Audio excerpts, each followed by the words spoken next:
Hai, selamat datang kembali di channel YouTube Mui and His Project. Dan kali ini saya akan berbagi pengalaman saya berkelana di negeri tirai bambu Cina. Seperti biasa, keberangkatan saya dari kota Surabaya, dan kali ini saya akan terbang ke Singapura terlebih dahulu pada sore hari. Kali ini saya kembali terbang bersama Singapore Airlines, dan selama di Singapura nanti saya akan transit kurang lebih sekitar 2-3 jam sebelum melanjutkan penerbangan ke Beijing, China.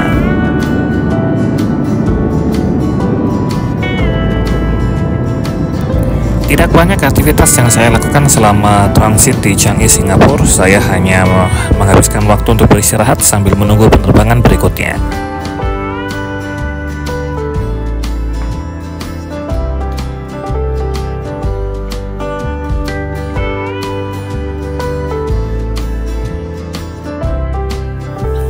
Penerbangan menuju ke Beijing akan dilakukan pada pukul sekitar 1 dini hari, dan penerbangan menuju Beijing akan memakan waktu kurang lebih sekitar 5 jam.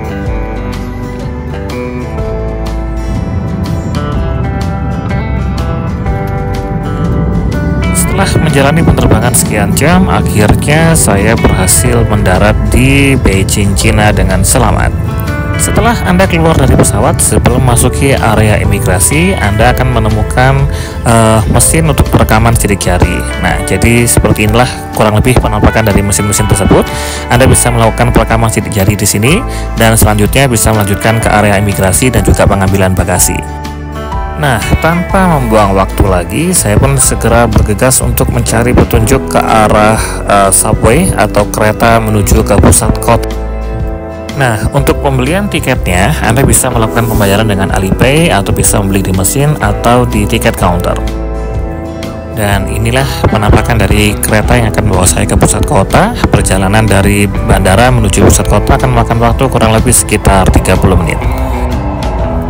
Pemberhentian akhir dari kereta ini adalah stasiun Beijingqiao. Kemudian dari stasiun tersebut Anda harus keluar, kemudian Anda bisa transit dan ganti platform kereta sesuai dengan tujuan Anda masing-masing.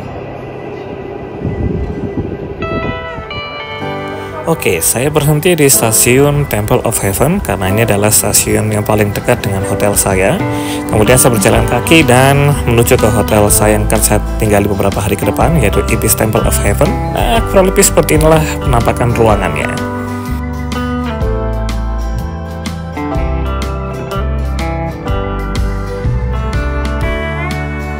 Setelah melalui proses check-in hotel, saya pun bergegas untuk melanjutkan perjalanan ke Summer Palace.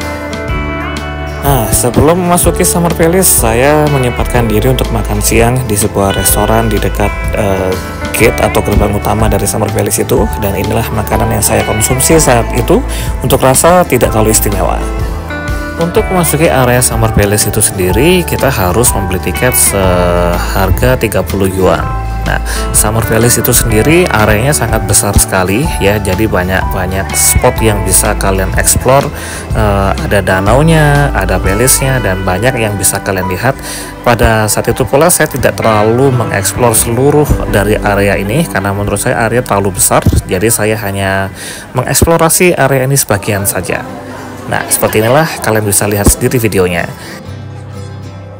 Setelah puas mengeksplorasi Summer Palace, saya pun memutuskan untuk pergi ke Wang Fuji Road, sebuah distrik perbelanjaan, dan kali ini saya mencoba untuk menaiki Didi, sebuah taksi online yang ada di China. Di Wang Fuji Road area ini sendiri, yang bisa kita lakukan tidak lain adalah hanya menikmati suasananya dan berbelanja.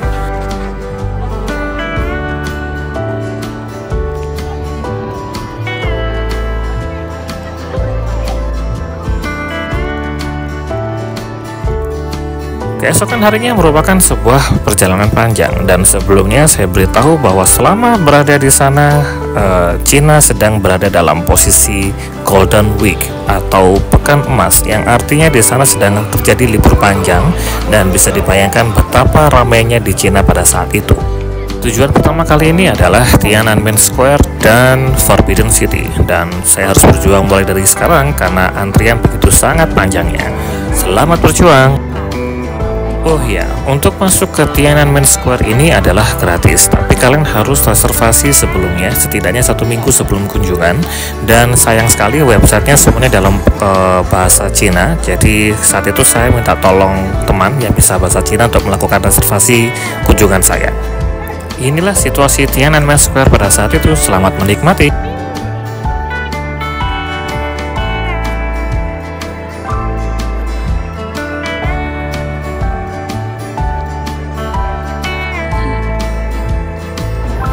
Destinasi berikutnya adalah Forbidden City, dan setelah Anda menyelusuri Tiananmen Square, Anda akan menemukan pintu masuk dari Forbidden City itu sendiri. Nah, dan kembali saya harus berjuang karena antrian juga lagi panjang-panjangnya. Untuk tiket masuknya saya membeli via Klook, dan di situ nanti akan ada beberapa pilihan paket yang bisa kalian pilih, jadi kalian bisa sesuaikan dengan budget kalian masing-masing. Dan selama di sana nanti akan ada beberapa kali security check yang harus kalian lalui.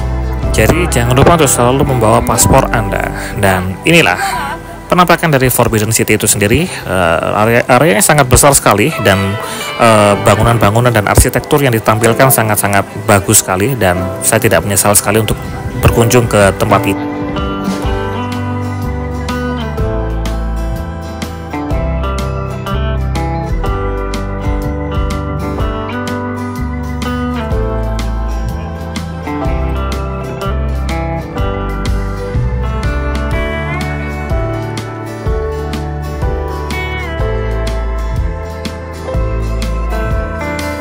Setelah selesai menjelajahi Forbidden City, saya pun memutuskan untuk keluar dan menelusuri jalanan, dan akhirnya ketemu lagi dengan Wang Fuqing Shopping District, dan menghabiskan waktu di sana sambil menunggu waktu untuk makan malam bersama teman saya.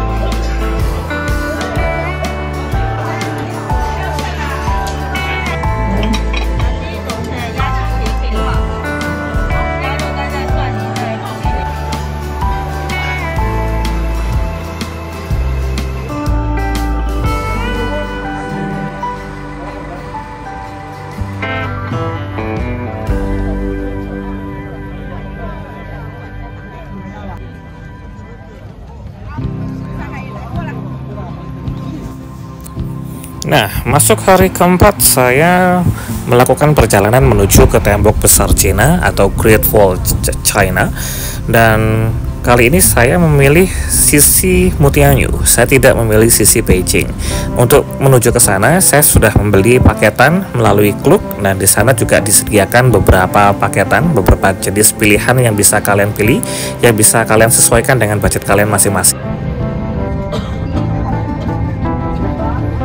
Nah, ini adalah gate utama dari tembok besar Cina itu sendiri, dan ada sisi barat dan juga sisi timur yang bisa kalian pilih ya. Kebetulan saya waktu itu memilih sisi timur, dan harus menaiki gondola ini, gondola terbuka, dan turnya bisa menggunakan topokan. Tapi kalau Anda tidak ingin menggunakan gondola ataupun topokan, Anda bisa mendaki dari gerbang utama tadi.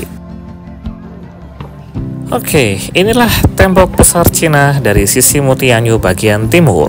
Silakan menikmati.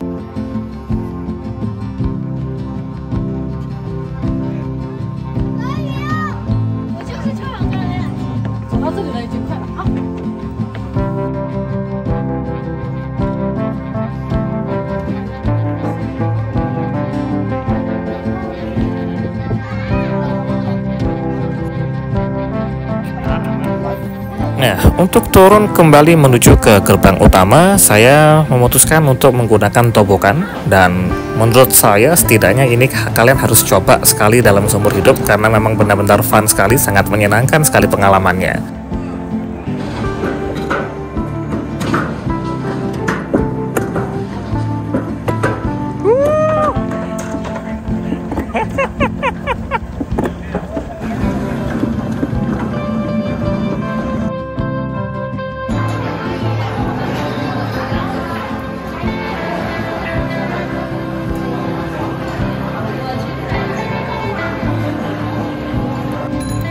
Masuk hari kelima dan hari terakhir saya di kota Beijing sebelum melanjutkan perjalanan ke kota Suzhou. Haha, sangat sedih sekali. Namun sebelum berangkat ke kota Suzhou, saya menyempatkan diri untuk pergi ke Temple of Heaven yang mana tidak jauh dari hotel saya. Nah, untuk masuk ke Temple of Heaven ini areanya sangat besar sekali dan kalian harus beli beberapa tiket. Namun mereka juga memberikan pilihan tiket terusan yang bisa kalian pilih, dan kurang lebih seperti inilah penampakan dari Temple of Heaven itu sendiri. Selamat menikmati.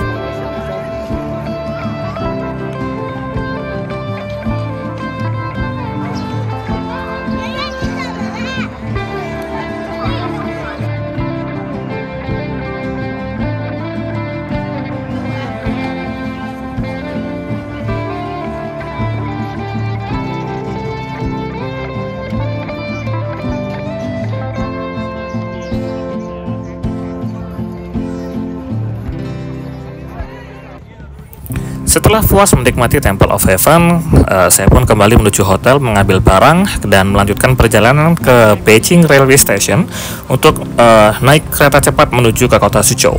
Nah, tiket dari kereta cepat itu sendiri juga sudah saya beli melalui aplikasi Trip.com ya.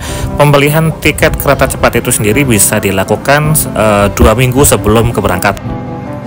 Nah, ini adalah Beijing Railway Station dan wow, besar sekali stasiunnya, sudah seperti bandara.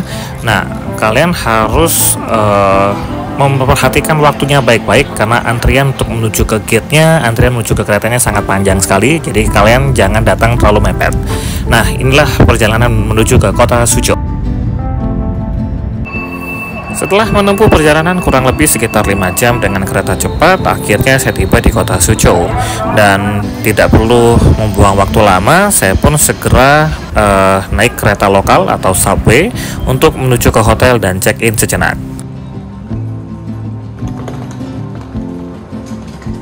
Nah, ini adalah hotel yang akan saya tempati untuk 2 malam ke depan ya, Holiday Inn Express yang ada di kota Suzhou. Kamarnya, wow, menurut saya suka sekali, kamarnya besar dan bagus. Sepertinya ini adalah hotel baru. Nah, seperti inilah ruangannya. Setelah meletakkan barang, saya pun bergegas keluar untuk mencari makan malam sejenak.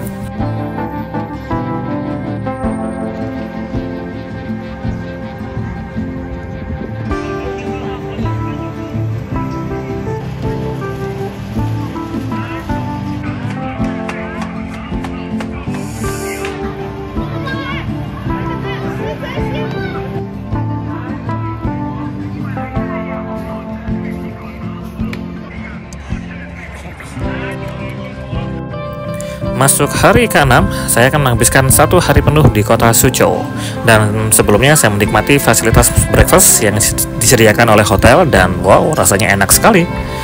Nah, tujuan pertama saya adalah ke Shantung Road yang tidak jauh dari hotel saya. Ini merupakan area dengan kanal yang sangat cantik sekali ya, banyak tempat perbelanjaan juga dan sangat menyenangkan sekali untuk mengeksplor daerah yang satu ini. Dan tujuan berikutnya adalah Tiger Hill ya, sebuah area yang sangat besar sekali juga. Dan untuk masuk ke area Tiger Hill itu sendiri kita juga harus membeli tiket. Saya lupa pastinya, kalau tidak salah harga tiketnya sekitar 75 yuan. Saya bisa katakan bahwa kota Suzhou ini seperti kota kanal ya, karena beberapa kunjungan saya menemui beberapa kanal yang sangat cantik sekali.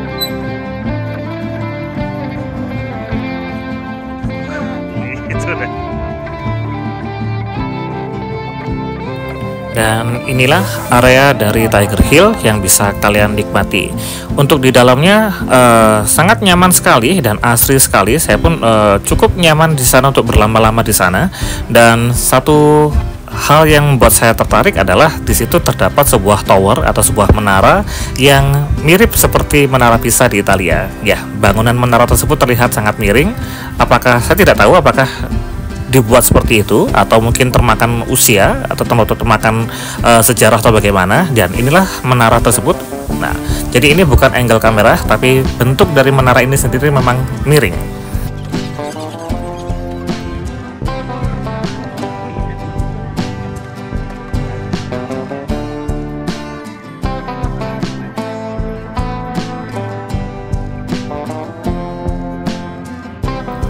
Setelah makan siang di Tiger Hill, saya melanjutkan perjalanan menuju ke Jinji Lake. Jinji Lake ini sebuah danau yang sangat besar sekali dan dikelilingi dengan perkotaan ya, dan desain dari area ini menurut saya sangat inovatif sekali dan modern sekali. Dan di dekat dari Jinji Lake ini juga ada Gate of Orient ya, sebuah bangunan yang sangat khas sekali dari kota Suzhou itu sendiri, dan seperti inilah bangunannya.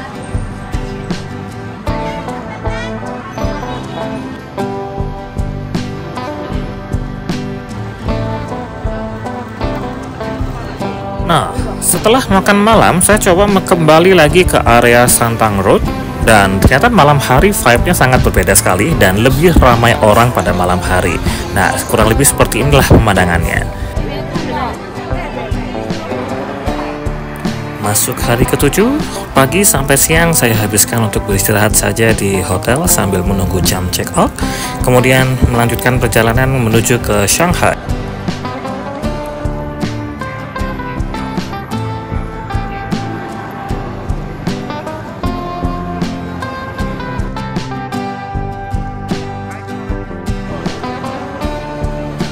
Kembali saya menggunakan moda transportasi kereta cepat, dan ternyata perjalanan dari kota Suzhou menuju kota Shanghai hanya memakan waktu 30 menit saja. Setiba di kota Shanghai, saya langsung menuju ke hotel untuk melakukan proses check-in, dan kali ini saya akan tinggal di Jinglei Hotel Shanghai, dan inilah kurang lebih penampakan kamar yang saya tempati untuk 3 malam ke depan. Selesai check-in, saya segera mencari makan siang di sekitar hotel, kemudian melanjutkan perjalanan ke area Wang Fujing. Dan salah satu atraksi di Wang Fujing adalah Starbucks terbesar yang ada di Asia, dan inilah kurang lebih penampakan di dalam dari Starbucks yang terbesar tersebut.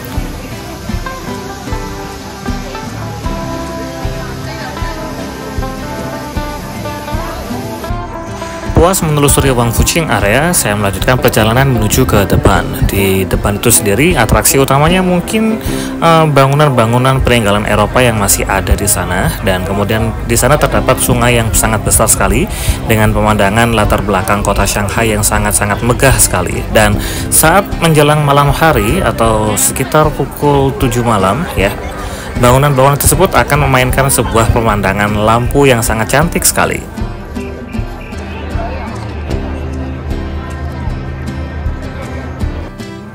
Oke, masuk hari ke-8. Kali ini saya akan mengeksplorasi area Wukang Road ya. Nah, ini adalah salah satu bangunan yang sangat terkenal di area Wukang Road, yaitu Wukang Mansion.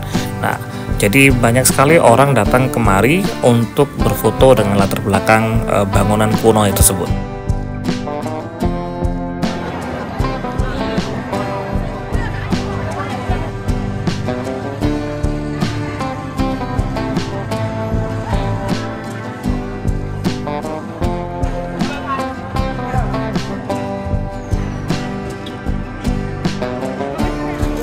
Nah, berikutnya adalah Xintiandi. Ini merupakan salah satu shopping district yang ada di kota Shanghai. Nah, toko-toko dan restoran di sana ditata dengan baik sekali, dan tempatnya sangat menarik sekali untuk foto-foto di sana. Jadi ketika Anda di Shanghai, cobalah mampir ke distrik yang satu ini.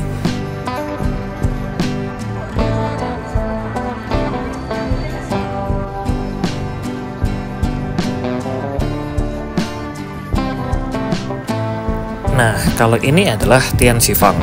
Ini juga salah satu shopping district yang ada di Shanghai, cuman vibe-nya atau suasananya di sini tuh lebih homey gitu, lebih apa namanya, semacam perkampungan yang dirubah menjadi sebuah pusat perbelanjaan gitu kan. Jadi bisa dikatakan ya, coba kita katakan sebagai pusat UMKM lah ya.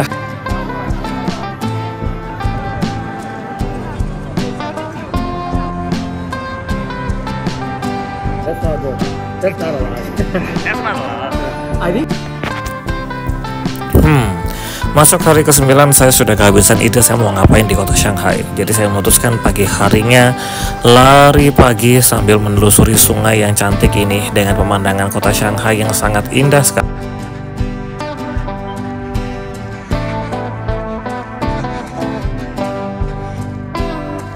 Setelah lari pagi dan bersih-bersih diri, saya melanjutkan perjalanan menuju ke Jing'an Temple.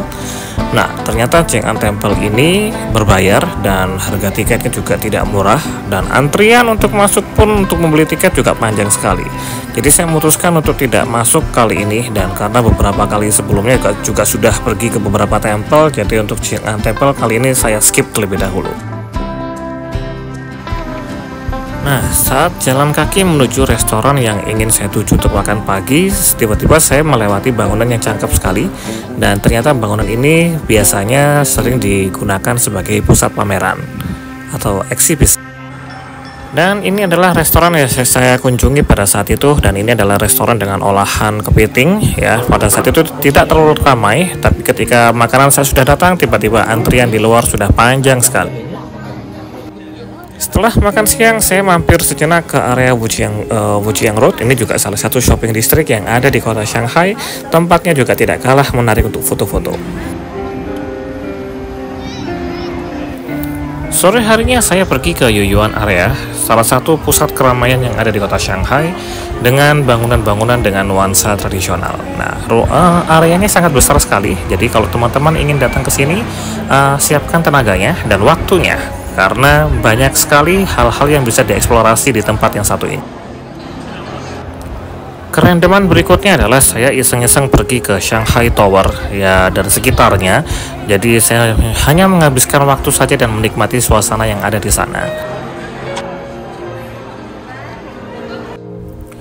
Masuk hari ke-10 tanpa disadari perjalanan saya harus segera berakhir, dan saya menghabiskan waktu di hotel sambil menunggu jam check out. Setelah check out, saya mampir ke mall yang satu ini ya. Mallnya cakep sekali kalau dilihat dari luar ya. Dan saya sempat masuk ke dalam pun, mallnya juga sebenarnya tidak kalah cakep dan tidak banyak turis yang ada di sana. Jadi kalau teman-teman berada di Shanghai, coba mampir ke tempat yang satu ini.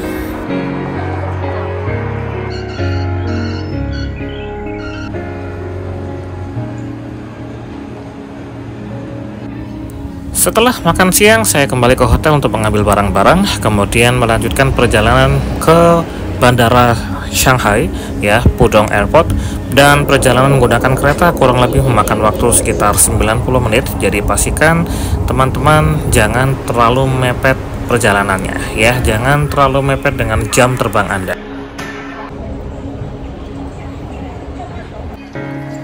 Pudong Airport yang ada di kota Shanghai ini ternyata cukup luas sekali. Jadi setelah urusan check-in, bagasi, dan imigrasi selesai, saya segera menuju gate dan sempat makan sebentar di sana sebelum melanjutkan penerbangan saya menuju ke Singapura. Selamat tinggal negara Cina, dan sampai kita ketemu lagi di lain kesempatan. Oke, kembali saya terbang bersama Singapore Airlines menuju ke Singapura, dan saya akan transit di sana kurang lebih sekitar 6 jam, dan tidak banyak aktivitas yang saya lakukan di sana, hanya istirahat saja sambil menunggu jam boarding sebelum melanjutkan penerbangan kembali menuju ke kota Surabaya. Ya, itulah rangkuman perjalanan saya selama di negara Cina. Semoga apa yang saya bagikan bermanfaat untuk Anda semua, dan terima kasih sudah setia bersama saya. Kita ketemu lagi di perjalanan berikutnya. Terima kasih.